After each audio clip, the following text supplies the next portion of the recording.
বলেছি গাছ লাগাবেন, বেড়া দিয়েন, না ছাগলে খেয়ে নেবে। মাছ ধরবেন, ডুলার তলা আছে কিনা খেয়াল করেন, না হয় কিন্তু সকালে মাছ পাবেন না। আল্লাহর কাছে যাবেন, ঈমান আপনার ছিল কিন্তু আপনি হারিয়েছেন, গিয়ে দেখবেন আপনি বেঈমান, কপালে জান্নাত নাই, আপনি শেষ। আমল আপনি করেছেন, নামাজ, রোজা, হজ, যাকাত, কিন্তু বেদাত মিশ্রিত আমল একটাও কবুল হয় নাই। হাশরের ময়দানে গিয়ে টের পাবেন আপনি বেদাতি ছিলেন।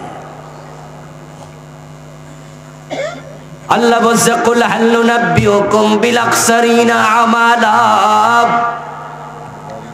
আল্লাযীনা দাল্লা সা'য়ুহুম ফিল হায়াতিদ দুনিয়া ওয়া হুম ইয়াহসাবুনা আন্নাহুম ইউহসিনুনা সুনআ। আল্লাহ তাআলা সূরাতুল কাহফের 103-104 নম্বর আয়াতে বলছেন, ও নবী আপনি বলুন, আমি কি তোমাদেরকে এমন কিছু মানুষের খবর দেব নাকি যে মানুষগুলোর দুনিয়ায় যত আমল ছিল সব দুনিয়াতে হারাইয়া গেছে। দল্লা হারাইছে, সাইয়ুহুম তাদের আমল, ফিল হায়াতিদ দুনিয়া দুনিয়াতে আমল এখানে করছিল, এখানে হারাই ফেলছে, আল্লাহ পর্যন্ত পৌঁছে নাই। ওয়াহুম ইয়াহসাবুনা আন্নাহুম ইউহসিনুনা সুনআ। আল্লাহ বলছেন তারা যে আমল হারাইয়া ক্ষতির মাঝে পড়ে গেছে, ওরা বুঝেও না তারা ক্ষতিগ্রস্ত। ইয়াখরুজু মিনাদ-দীন কামা তাখরুজু শাওরাতু মিনাল আজিন। আল্লাহর হাবিব সাল্লাল্লাহু আলাইহি ওয়াসাল্লাম বলেন, যে ব্যক্তি বিদআতি হয়ে যায়, আল্লাহ তার নামাজ, রোজা, হজ, যাকাত, জিহাদ, তার ভালো মন্দ সে যাই করুক না কেন তার দিকে আল্লাহর ফিরেও তাকায় না, তার কোনো আমল কবুল হয় না। বেদাত ইসলাম থেকে বেরিয়ে যায়, যেমন আটার খামির থেকে টান দিলে চুল বেরিয়ে যায়। কি পারফেক্ট উদাহরণ! আটার খামির মহিলারা বানায়, খামির করে তারপরে একটু একটু করে সিঁড়ে সিঁড়ে রুটি বানায়। যদি দেখে এর ভিতরে একটা লম্বা চুল, তাহলে এটা শুদ্ধ রুটি বানায় না টেনে বের করে? যে টেনে যখন বের করে তখন এর সাথে কতটুকু আটার খামির বের হয়? একটুকুও না। এবং যেই জায়গা দিয়ে এই চুলটা বেরিয়ে আসলো ওই আটার খামিরের ভিতরে সেখানে কোনো সুড়ঙ্গ হয় নাকি? ছিদ্র হয়ে যায়। যেই লোকটা চুলটা টান দিল, বেরিয়ে আসলো, কোন জায়গা দিয়ে বের হয়েছে সেও কিন্তু টের পায় না, কোনো ছিদ্র টিদ্র নাই। বেদাতি যারা হয়ে যায় তারা ইসলাম থেকে ধীরে ধীরে এমন ভাবে বেরিয়ে যায়, তারা যে ইসলামের ভিতরে নাই এটা তারা বোঝেও না। খুব জটিল একটা অবস্থা যাচ্ছে। তা আমাদের আলেম সমাজ, আমরা যারা আপনাদের সামনে আসি, আমাদের উচিত হচ্ছে আপনাদের ঈমানকে কোথায় কোথায় লিকেজ আছে ধরিয়ে পরিশুদ্ধ করা। আপনাদের আমলের কোন কোন জায়গায় বেদাত ঢুকেছে এগুলো দেখাইয়া দেয়া। যেমন ডাক্তার দেখাইয়া দেয়, আপনার ব্লাড টেস্ট করে আপনার ব্লাডে সুগার কেমন আছে, প্রেশার আছে কিনা, আপনার ব্লাড দেখে আপনার শরীর মেপে blood pressure, sugar test, urine test, সোল টেস্ট, এগুলো যা দরকার আপনাকে ইসিজি মিসিজি করে ডাক্তারের দায়িত্ব হলো ধরাইয়া দেয় যে আপনার এই প্রবলেমটা আছে। পরে ওষুধ খাওয়ার দায়িত্ব ডাক্তারের না রোগীর? আলেমুল আমাদেরই দায়িত্ব। এখানে এসে কোরআন হাদিসকে সামনে নিয়ে মন মতো না, আলেমুল আমারা কোরআন এবং হাদিস মতো। ডাক্তার যেমন ইসিজি মেশিনে দেয় আপনাকে মেশিনে দিয়ে, রক্ত দিয়ে মেশিনে ঢুকাইয়া তারপরে সে প্রমাণ করে যে আপনার সুগার আছে, আপনার হার্টে প্রবলেম আছে। কোরআন হাদিসকে সামনে রেখে আলেম ওলামাদের দায়িত্ব হলো আপনার আমলে যে প্রবলেম এটা দেখাইয়া দেয়া, পরবর্তীতে এখন পরিশুদ্ধ করা, এটা আপনার দায়িত্ব। কারণ যদি আপনি অশুদ্ধ, প্রবলেম সম্পন্ন, প্রবলেম যুক্ত, সমস্যা যুক্ত ঈমান নিয়ে আল্লাহর কাছে যান, এই ঈমান গ্রহণযোগ্য হবে না।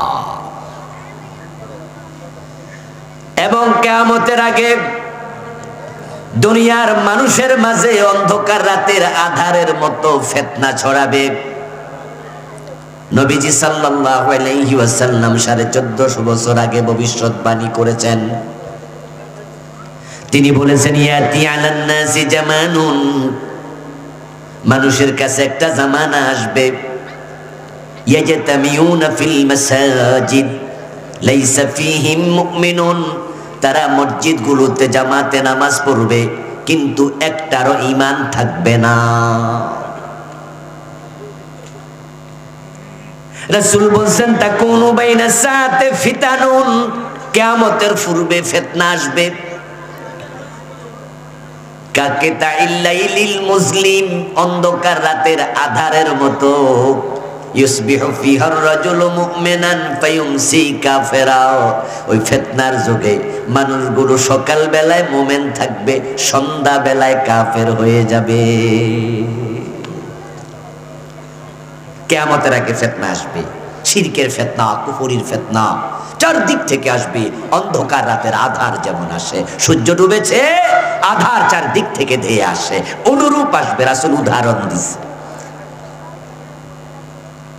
এক এক ফিতনা এক এক ঢেউয়ের মতো।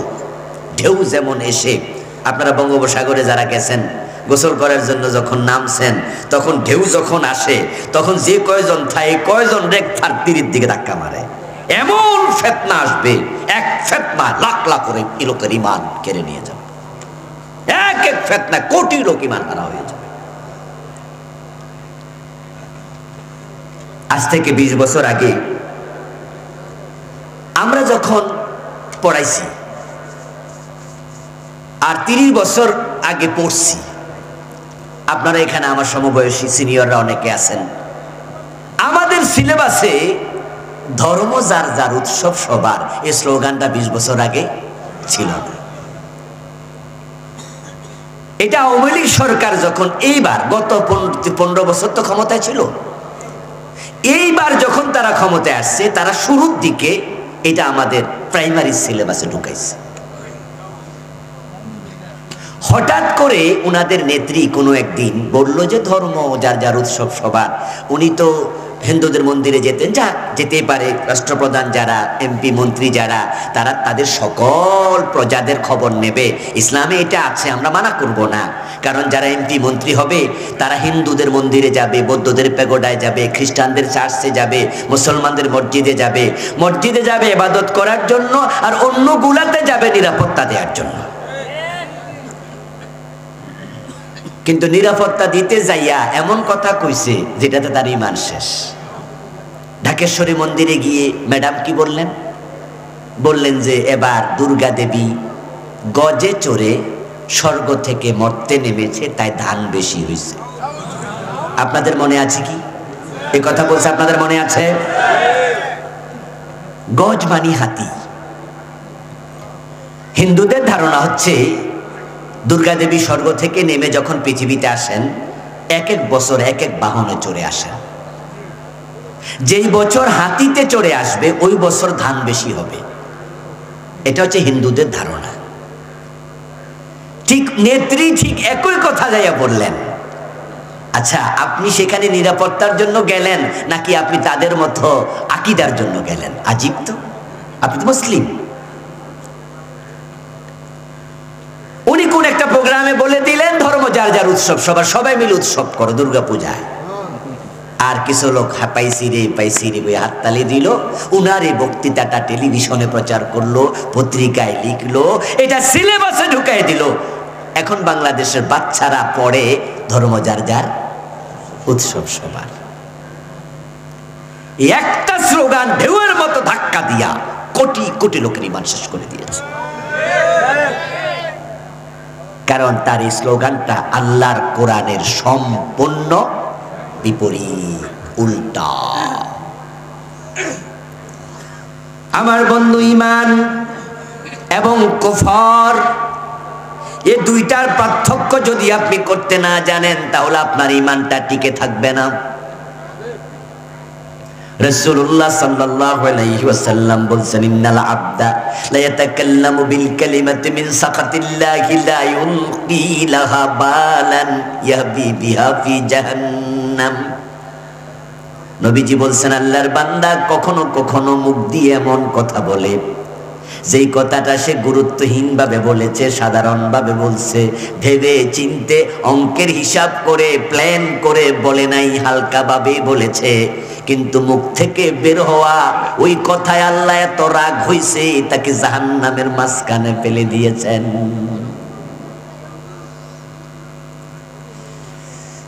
আপনি আপনার বউ রান্না হয়েছে খুব স্বাদ, আপনি তরকারি খাইতে খাইতে কোন এত সুন্দর রান্না তুমি জানো, তোমার 3 তালাক। তালাক করবো না? হাসতে হাসতে কইল তালাক হয়ে যাবে।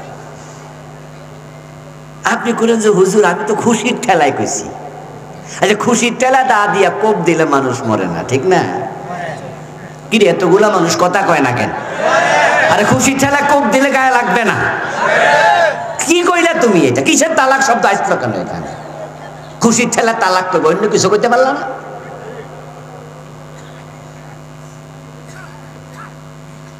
নবীজি বলছেন যে মানুষ মাঝে মাঝে এমন কথা বলে যা বুঝেই না সে কি বলছে, কিন্তু ঈমান শেষ।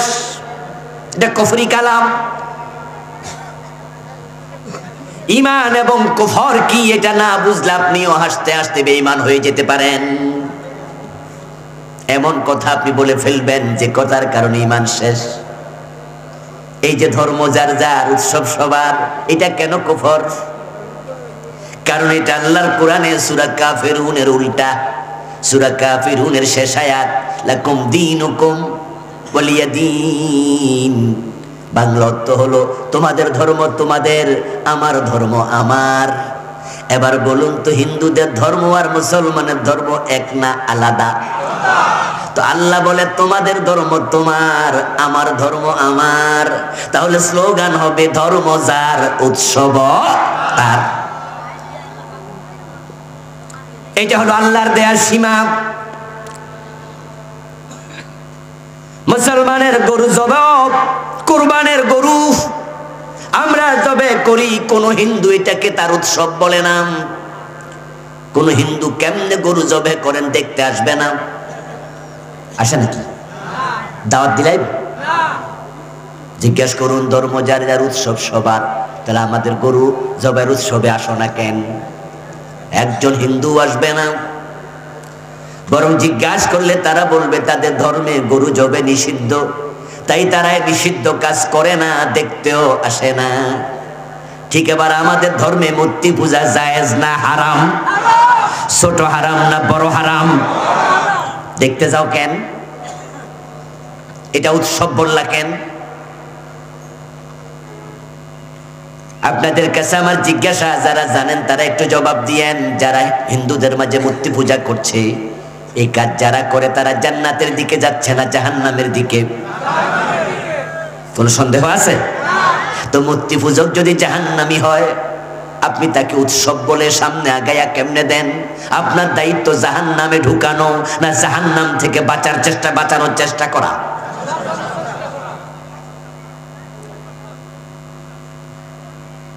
নবী ইব্রাহিম আলাইহিস সালাম মূর্তির বিরুদ্ধে কথা বলেছেন। নবী মুহাম্মদ সাল্লাল্লাহু আলাইহি সাল্লাম কাবা যখন বিজয় হয়ে যায়, 8ম হিজরিতে মক্কা বিজয় হলো, তখন মক্কায় যে 360টা মূর্তি ছিল এগুলো রেখেছেন না সরাইছেন? তো মুসলমান তো মূর্তি বানাতে আসে না, সরাইতে আসে। এখন আপনি স্লোগান দিয়ে দিলেন ধর্ম যার যার, উৎসব সবার। মুসলমানের সন্তানরা স্লোগান পাইয়া হিন্দুদের দুর্গা পূজার সময় এমন মন্দিরও আছে যেখানে হিন্দুর চেয়ে মুসলমানের সংখ্যা বেশি। এবং আপনারা এই স্লোগানটাকে মনে করেন যে এটা সম্প্রীতি স্লোগান, এটা অসুবিধা নেই, অসাম্প্রদায়িক স্লোগান। হিন্দুদের দুর্গা পূজা আমরা একটু যাবো, একটু আনন্দ করবো, আচ্ছা অসুবিধা কি? ও দোস্ত, প্রবলেমটা হচ্ছে এটা শিরকের অনুষ্ঠান। ঝামেলা তো এখানে, আল্লাহর কাছে শিরকের চেয়ে নিকৃষ্ট কোনো কাজ। ইন্না শিরকা লা যুলমুন আযীম। এখানে তুমি কেন যাইবা? কোন হিন্দু অসুস্থ, সেবা করার জন্য যাও। কোন হিন্দু রক্ত লাগবে, মুসলমান তুমি রক্ত দিতে চলে যাও। ইসলাম না করবে না। হিন্দু না খেয়ে আছে, তোমার নিজের খাবারটা তাকে খাইয়ে দাও, ইসলাম না করবে না। কিন্তু মূর্তি পূজা তো শিরক, সেখানে তুমি যাইতে পারবা না। পার্থক্য বুঝতে হবে। কিয়ামতের আগে ফিতনা আসবে, এক এক ফিতনা ঢেউয়ের মতো আসবে, ঈমান শেষ করে দেবে। একটি ফিতনা এত জঘন্য পর্যায়ে পৌঁছেছে, আপনার অনেকে পর্যন্ত আক্রান্ত। বলেছি গাছ লাগাবেন, বেড়া দিয়েন, না ছাগলে খেয়ে নেবে। মাছ ধরবেন, ডুলার তলা আছে কিনা খেয়াল করেন, না হয় কিন্তু সকালে মাছ পাবেন না। আল্লাহর কাছে যাবেন, ঈমান আপনার ছিল কিন্তু আপনি হারিয়েছেন, গিয়ে দেখবেন আপনি বেঈমান, কপালে জান্নাত নাই, আপনি শেষ। আমল আপনি করেছেন, নামাজ, রোজা, হজ, যাকাত, কিন্তু বেদাত মিশ্রিত আমল একটাও কবুল হয় নাই। হাশরের ময়দানে গিয়ে টের পাবেন আপনি বেদাতি ছিলেন। আল্লাহ বলছে, কুল হাল নুনাব্বিউকুম বিল আকসারিনা আমালা আল্লাযীনা দাল্লা সা'য়ুহুম ফিল হায়াতিদ দুনিয়া ওয়া হুম ইয়াহসাবুনা আন্নাহুম ইহসিনুনা সুনআ। আল্লাহ তাআলা সূরাতুল কাহফের 103 104 নম্বর আয়াতে বলছেন, ও নবী আপনি বলুন, আমি কি তোমাদেরকে এমন কিছু মানুষের খবর দেব নাকি যে মানুষগুলো দুনিয়ায় যত আমল ছিল সব দুনিয়াতে হারাইয়া গেছে। দল্লা হারাইছে, সাইয়ুহুম তাদের আমল, ফিল হায়াতিদ দুনিয়া দুনিয়াতে আমল এখানে করছিল, এখানে হারাই ফেলছে, আল্লাহ পর্যন্ত পৌঁছে নাই। ওয়াহুম ইয়াহসাবুনা আন্নাহুম ইহসিনুনা সুনআ। আল্লাহ বলছেন তারা যে আমল হারাইয়া ক্ষতির মাঝে পড়ে গেছে, ওরা বুঝেও না তারা ক্ষতিগ্রস্ত। বাংলাদেশে কাদিয়ানি নামে একটা সম্প্রদায় আছে, আসেনি? আচ্ছা আপনাদের কাছে আমি জানবো, যারা বোঝেন তারা একটু বলুন তো, কাদিয়ানিরা আলেমদের ফতুয়া মোমেন না কাফের? কিন্তু ওরা কি মানে ফতুয়া? ওরা কিন্তু 5 ওয়াক্ত নামাজ পড়ে, ওদের মসজিদ আছে। ওরা বলতেছে যে হুজুররা তোমরা এসব কি ফতুয়া আমরা নেই না। ওরা ওদের মতো চলছে, চলতে চলতে মরে যাবে। আল্লাহর সামনে গিয়ে দেখবে আলেমদের ফতুয়া শতভাগ সত্য। যারা পীরের পায়ে সেজদা দেয় তারা মুশরিক, ঈমান শেষ। আমি চিৎকার দিয়ে বলে কোনো লাভ নাই, তারা শুনবে না। তারা বলবে আবুল কালাম আজাদ বাশার, আরে পীরের পায়ে সেজদা দিলে মুশরিক হয়, এটা কি এটা কথা হইলো? আমরা তো সেজদায় তাজিমই দেই, পীরকে ভক্তি না করি, ইবাদত তো করি না। আমি বলবো সেজদার মালিক আল্লাহ, তারা বলে হ্যাঁ এটা শরীয়তে, তবে মারেফতে জায়েজ আছে। আপনারা তো শরীয়তের মৌলবী, এই জন্য মারেফত জানেন না। 30,000 জহিরি, 70,000 বাতিনি, ওখানে জায়েজ। আমার ফতুয়া নেয় না। আল্লাহর সামনে গিয়ে ঠিকই দেখবে ফিরকে সেজদা দেয়া তার ঈমান শেষ। আল্লাহর সামনে গিয়ে তখন দেখবে তার আমলনামা এরকম সাদা কাগজের মতো খালি, কিচ্ছু নাই। ঈমান যার নাই, আমলও তার থাকে না। ঈমান হলো একের মতো, নেক আমল হলো ডান পাশে শূন্যের মতো। যদি ঈমানটা থাকে, একটা আমল করো 10 গুণ সওয়াব পাবে। কিন্তু ঈমান যদি না থাকে, ঈমান ছাড়া আমলের কোনো দাম নাই। একের ডানে 1 শূন্য 10, 2 শূন্য 100, 3 শূন্য 1000, 5 শূন্য 1 লাখ, 1.5 শূন্য দাম বাড়বে। কিন্তু ঈমান যদি না থাকে, একটা মুছে দাও, শূন্যের দাম আর নাই। আল্লাহর সামনে গিয়ে দেখবে ওই নামাজি রোজাওয়ালা কিচ্ছু নাই আমলে, সব খাকা ফাঁকা, সব বাতিল, দুনিয়া হারাইছে। আল্লাহকে সেদিন বলবে আল্লাহ আমি তো নামাজি ছিলাম। যেমন কাদিয়ানি, তারা 5 ওয়াক্ত নামাজ পড়ে, কাদিয়ানিদের মাঝে মিথ্যা বলে না। কাদিয়ানিদের মাঝে রমজানে রোজা রাখবে এমন লোক কি নাই? সে বলবে আল্লাহ আমার রোজার সওয়াব কই, আমি তো রোজাওয়ালা ছিলাম। পীরের পায়ে যারা সিজদা দেয় আবার 5 ওয়াক্ত নামাজও পড়ে এমন 2-4 জন কি নাই? সে বলবে আল্লাহ আমার নামাজের সওয়াব কই? আল্লাহ বলবে বান্দা তুই কি সূরা কাহাফের 103 নাম্বার আর 4 নাম্বার আয়াত পড়স নাই? সেখানে আমি বলেছি এমন কিছু মানুষ আছে যাদের সব আমল দুনিয়ায় হারাইয়া গেছে, তুই তো তাদের একজন। তুই কেন কুফর করলি, তুই কেন শিরিক করলি, তুই কেন বেদাত করলি? তখন বান্দা কি বলবে সেটাও আল্লাহ কোরআনে বলতেছেন। সে বলবে ওয়ালাউ আন্না লানা কাররাতান ফানাকুনা মিনাল মুমিনিন, আল্লাহ আমার দুনিয়ায় আর একবার পাঠাও, আমি মুমিন হব, আর এই সমস্ত বাজে কাজ করব না। আমারে দয়া করে একটাবার দুনিয়ায় আবার পাঠাও। এই কথা সে বলবে, একটাবার পাঠাও আবার। আপনারা বলুন তো আর পাঠানো হবে নাকি?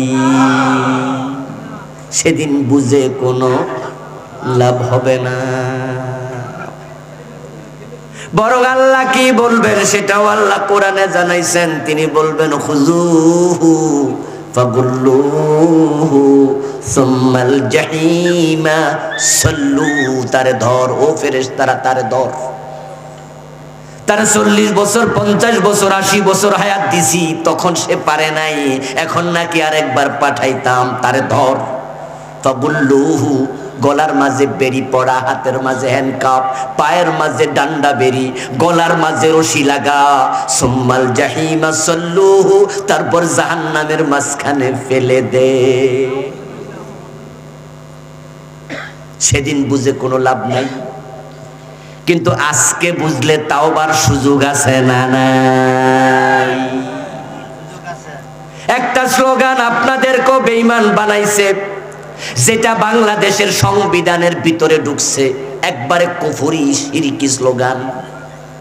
ওই যে ডক্টর কামাল মিয়া 72-তে সংবিধান লিখছে, ইসলাম সম্পর্কে কিচ্ছু জানে না তো, এই জন্য সংবিধান লেখার সময় ব্রিটিশ আইনকে সামনে রাখছে, আল্লাহর কোরআনের আইন সামনে রাখে নাই। আল্লাহর কোরআনে আছে সুর ধরে হাত কাটো, ব্রিটিশ আইনে আছে সুর ধরে জেলে দাও। এখন বাংলাদেশের ফৌজদারি বিধান যখন অন্তর্ভুক্ত করে, তখন সুর ধরে হাত কাটার আইনটা সে ঢুকায় নাই, ঢুকাইছে ব্রিটিশটা। এই সংবিধান লেখার সময় সে লিখছে সাবরেন্টির মালিক জনগণ, সার্বভৌমত্ব জনগণের। ওই সাবরেন্টির মালিক জনগণকে দিল, সার্বভৌমত্বের মালিক বাংলার জনগণকে বানায়া সংবিধান লিখলো। যার কারণে দেশে একটা স্লোগান নেতাদের মুখে মুখে শুনবেন, যে স্লোগান বিশ্বাস করলে ঈমান শেষ। ওই স্লোগানটা হলো জনগণ সকল ক্ষমতার উৎস, বিশ্বাস করবা ঈমান শেষ।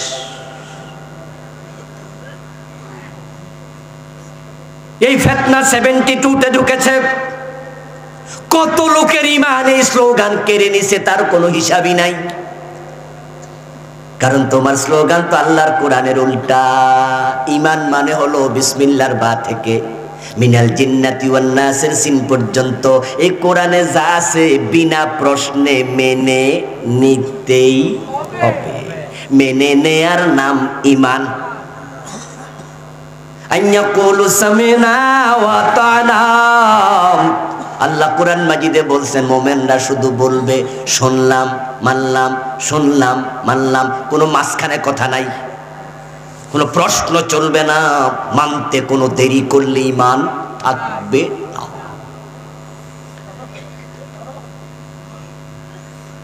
নবী মূসা আলাইহিস সালামের সাথে আল্লাহ যখন তুর পাহাড়ে কথা বলেছিল, নবী মূসাকে আল্লাহ প্রশ্ন করেছিলেন ওমা তিলকা বিয়ামিনিকা ইয়া মূসা, ও মূসা তোমার হাতে এটা কি? মূসা আলাইহিস সালামের হাতে একটা লাঠি ছিল, ওইটাতে ভর দিয়া তিনি পাহাড়ে উঠছেন। তুর পাহাড় অনেক উঁচু। আমিও গিয়েছিলাম 8-10 বছর আগে মিশরে। কায়রো থেকে 6 থেকে 700 মাইল দূরে, একবার ইসরায়েলের পাশে তুরে সাইনা, বিশাল উঁচু পাহাড় যেখানে তাওরাত নাজিল হয়েছে। নবী মূসা হাতের লাঠিতে ভর দিয়ে দিয়ে পাহাড়ে উঠেছেন। আল্লাহ কয় হাতে কি? মুসা নবী বলে হিয়া আসায়া, এটা আমার লাঠি। কথা হলো, এক পর্যায়ে আল্লাহ কয় এলকে আসাকা, হাতের লাঠি ফেলে দাও। মুসা হাতের লাঠি ফেলতে 1 সেকেন্ড দেরি করে নাই, ফেলে দিছে। কারণ আল্লাহ যা বলে তা মানতে দেরি করা যায় না। মুসা আলাইহিস সালাম হাতের লাঠি ফেলার পরে এটা অজগর সাপ হয়ে গেছে। এটা সাপ হইয়া কিলবিল করে দৌড়াদৌড়ি শুরু করছে। ফাইদান হিয়া হাইয়াতুন তাসাব, লম্বা বড় সাপ, 7 থেকে 8 হাত লম্বা, কিন্তু গতি ছিল ছোট্ট চিকন সাপের মতো। সাইজে ছিল মোটা, গতি ছিল চিকন সাপের গতি। হযরত মুসা আলাইহিস সালাম মারছে দৌড়, ভয় পাইছে। আল্লাহকে মুসা দৌড় মারবা না, এটা ধরো। এখন সাপের গায়ে হাত দেওয়া তো রিস্ক আছে, কিন্তু মুসা ধরতে দেরি করেন নাই, কারণ ধরার জন্য বলছে কে? খুদা, আল্লাহকে এটা ধর। ধরার সাথে সাথে আবার অজগর সাপ হাতের লাঠি হয়ে গেছে। সুবহানাল্লাহ পড়তেন। আল্লাহ যা কয় মানতে দেরি করা যায় না। এই কোরআনে যা আছে সব মানবেন। এখন কোরআনের মাঝে আছে রাজত্বের মালিক কে? সার্বভৌমত্ব কার? ক্ষমতার উৎস কে? আন্নাল কুওয়াতা লিল্লাহি জামিয়া, নিশ্চয় সব ক্ষমতার মালিক আল্লাহ। কুলিল্লাহুম্মা মালিকাল মুলকি তুতিল মুলকা মান তাশা ওয়া তানজিউল মুলকা মিম্মান তাশা। ও নবী, আপনি বলুন, ও রাজাদিরাজ আল্লাহ, তুমি ক্ষমতার মালিক, তুমি যাকে চাও ক্ষমতা দাও, তুমি যাকে চাও ক্ষমতা থেকে নামাইয়া এক কাফরে দিল্লি পাঠাইয়া দাও। এমন ভাবে নামাও, রান্না করা ভাত খাইয়া ফলানোর সময় দেও না। ক্ষমতার মালিক কে? জোরে বলেন না কে? জনগণ সকল ক্ষমতার উৎস। স্লোগান কুফর, এটা শিরক। সাবধান, তওবা তওবা তওবা, ফিরে আসেন। আরো কয়েকটা আমি শোনাবো। জনগণ যে ক্ষমতার মালিক না, এটা তো বাংলাদেশে বারবার প্রমাণিত হয়েছে। এরপরে স্লোগান কেন চলবে? এই যে নির্বাচনের আগের নির্বাচনে জনগণ ঘুমাইছে, রাতের বেলায় ভোট হয়ে গেছে, ঠিক না? এই যে তাহাজ্জুদের সময় ভোট শেষ, তো জনগণ ক্ষমতার মালিক হলে এরা তো সব ঘুমাই রয়েছে। ক্ষমতা তো চলে আসলো ঠিকই, রাতের বেলায় ভোট করে। আবার এবার যারা ক্ষমতায় বসেছিল 15 বছর লাগাতার, ক্ষমতা তারা ভাবছে তাদের হাতে, তাই তাদের বড় নেতা ঘোষণা করছিল কিসের আন্দোলন, এ বছর না ওই বছর, মানুষ বাঁচে কয় বছর, আন্দোলন হবে না রে। এই জন্য ভিশন 2041, 2041, মানে এর আগে নামবে না। আসমানের মালিক কয় 41 সন দরকার নাই, 45 মিনিটও নাই। আমার প্রিয় ভাইরা, জনগণের হাতে ক্ষমতা থাকে না, থাকলে ফেরাউন ডুবে মরতো না। ফেরাউনকে ডুবে মারছে কেনা? কে ডুবাইছে? ফেরাউনকে ডুবার সময় ঘুমাইছিল? সজাগ ছিল? ক্ষমতা ত্যাগ করে গেছিল? পদত্যাগ? একা ছিল না সৈন্য ছিল? সজাগ ছিল, ক্ষমতায় ছিল, সৈন্য সাথে ছিল। আরে আমরা তো নিজের সেফটির জন্য আমরা কি রাখি? এসএসএফ, র্যাব, পুলিশ, বিভিন্ন বাহিনী, বড় বড় পিস্তলওয়ালা আপনার সামনে ঘুরতেছে, আপনাকে সেফটি দেবে। আসমানের মালিক যদি উল্টায়া দেয়, যাকে রেখেছো নিরাপত্তার জন্য, তার পিস্তল তোমার বুকে ঠেকায়া দিবে। বডিগার্ড হত্যা করেছে পৃথিবীর ইতিহাসে এমন রাজা আছে না নাই? আমেরিকা সহ, বাংলাদেশ সহ, ইন্ডিয়া সহ অনেক রাজা বাংলাদেশে, ইন্ডিয়া কাছের লোকেরা হত্যা করছে, যাদের উপর বিশ্বাস ছিল, ওরাই মেরে ফেলেছে।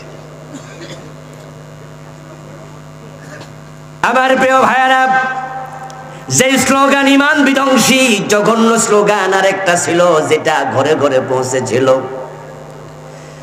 হয়তো বুঝতে আপনাদের একটু সময় লাগবে, এক কথায় বোঝানো কঠিন। বলবেন যে কয় কি রে, স্লোগানও বুঝি শিরিক? হ্যাঁ দোস্ত, একটা জঘন্য স্লোগান বাংলাদেশের গরিব পাইয়া বিদেশ থেকে সাপ্লাই ঢুকাইয়া দিছে করে। সেটা ছিল ছেলে হোক মেয়ে হোক, 2টি সন্তান যথেষ্ট। বেশি হলে প্রবলেম কি? খাওয়াইব কে? এখন দুইটা যে যথেষ্ট, তাহলে দুইজন রে খাওয়ায় কে? তো তিনজন হইলে আল্লাহ খাওয়ানোর ক্ষমতা আর নাই, ঠিক না? আছে? তো তুমি থামলা কেন তাহলে? দুই বেশি হলে প্রবলেম কি? বরং স্লোগান চেঞ্জ করেছে, এখন একটির উপরে দুটির উপরে সন্তান নয়, একটি হলে ভালো হয়। হয়তো বছর 10 পরে কব না হইলে আর ভালো হয়, পরে কব বিয়া না করলে আরো ভালো হয়। হ্যাঁ, হাসবেন না ভাইয়েরা, এটাই বাস্তবতা।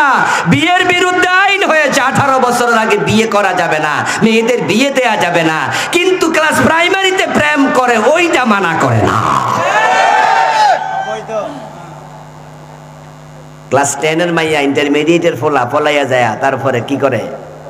বিয়ে করে লায়, তারপরে ফলাইয়া যাইয়া তারা অভিসার করে, তারপরে স্কুলে কলেজে গার্মেন্টসে এখানে সেখানে রাস্তায় বইয়া বইয়া বাদাম খায়, একজন একজনের সাথে মন দেয়, আদান প্রদান, গোলাপ ফুল দেয়, এগুলো অ্যাভেলেবেল সমাজে। প্রেম করে না এমন সন্তান এখন তো পাওয়াই জটিল। যদি বিবাহের বিরুদ্ধে আইন হতে পারে, অবৈধ প্রেমের বিরুদ্ধে আইন হওয়া আরো বেশি দরকার, আছে না নাই? এটা না হারাম, এটা না দরকার, এই আইনে না করা দরকার, এই আইনে না করা দরকার। আশ্চর্য আইন বানাইছে, 18 বছরের মাইয়া, এর নিচে নাকি হে নাবালেগ। কই কি আমাদের মায়েরা তো বিয়ে হয়েছে 14 বছর 15 বছর, 3 বাচ্চার মা হয়ে গেছে 18 বছরের আগে, তো নাবালেগ এটা তো বাচ্চা হইলো কি দিয়ে? কেমনে? 14 বছরে এসএসসি, 16 বছরে এসএসসি, 18 বছরে সেকেন্ড ইয়ার অনার্স। আচ্ছা, অনার্স সেকেন্ড ইয়ারে গেল বুঝি নাবালেগ? তোমাদের বিবেকে শয়তান প্রস্রাব করছে? আইন বানানোর সময় হুঁশ ছিল না? আমরা বাল্য বিবাহের পক্ষে নই, বাল্য বিবাহকে আমরাও ডিসকারেজ করি, এনকারেজ করি না। আমরা বলি না যে ছোট্ট মেয়েটাকে বিয়ে দিয়ে দাও, কিন্তু আমরা এইটা বলি যে সবার বয়স সমান, এক এই যে দিবা না। এমনও তো হতে পারে ক্লাস 9-এ পড়ুয়া মেয়ে মোটা সোটা হয়ে গেছে, আছে না? ক্লাস 9-এ পড়লে মনে হয় যেন বিয়ে দেওয়া দরকার। আবার আরেকটা মেয়ে ক্লাস 9-এ একবারে পিচ্ছি দেখা যায়, ওর নাই পড়া লাগে না। মেডিকেল সায়েন্সের উপরে ডিপেন্ড করে এমন আইন করো, এমন আইন করো যে হ্যাঁ, ডাক্তার যদি অনুমোদন করে তাহলে 16 বছরে 15 বছরও বিয়ে দেওয়া যাবে, তাহলে অবৈধ প্রেম কমে যাবে।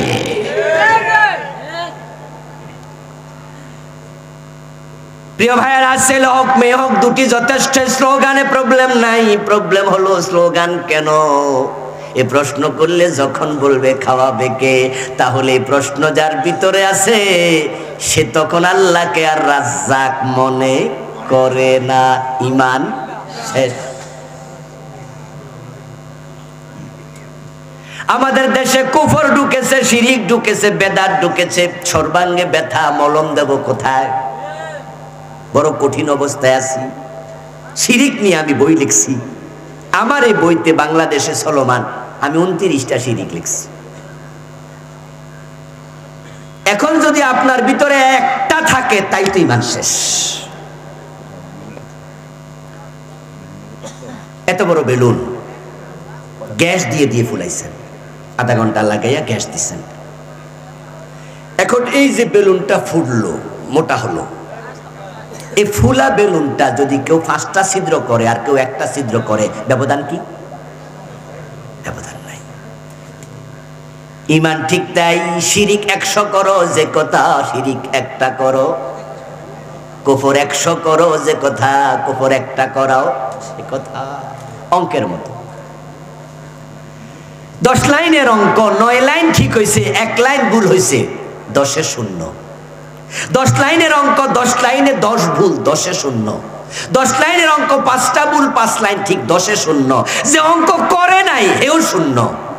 একটা ভুল গ্রহণযোগ্য হবে না। কোরআনের ঈমানের ব্যাপারে ঠিক তাই, একটা ভুল করবা ঈমান শেষ। ইবলিস শয়তান মুমিন না কাফের? ইয়েস, কনসেপ্ট ঠিক। কোরআনে আসাবা ওয়াস্তাকবারা ওয়া কানা মিনাল কাফিরিন। ইবলিস কাফের, কারণ হলো সে আল্লাহর একটা আইন মানতে স্বীকার করছে। আল্লাহ বলছে আদম রে সিজদা করো, ইবলিস কইছে করমু না। ঈমান আছে না গেছে? আল্লাহ কয় সর ধরে হাত কাটো, কাটছেননি। আল্লাহ কয় জেনা করলে 100 বেত লাগাও, দিছেননি। আল্লাহ কয় জমিন যার আইন চলবে শুধুই তার। আল্লাহর আইনে 54 বছরে কয়দিন চালাইছেন? তো কাদিয়ানি কাফের, কারণ তারা নবী মুহাম্মদকে শেষ নবী মানে না। কোরআনে আছে রাসূল শেষ নবী, ওই একটা না মানাতে তারা বেঈমান। আর আপনি আমি ডজন ডজন বাদ দিয়া আমরা শক্ত মুমিন। ঈমান যায় না সুপার গুলো দিয়া লাগাইছেন বুঝি।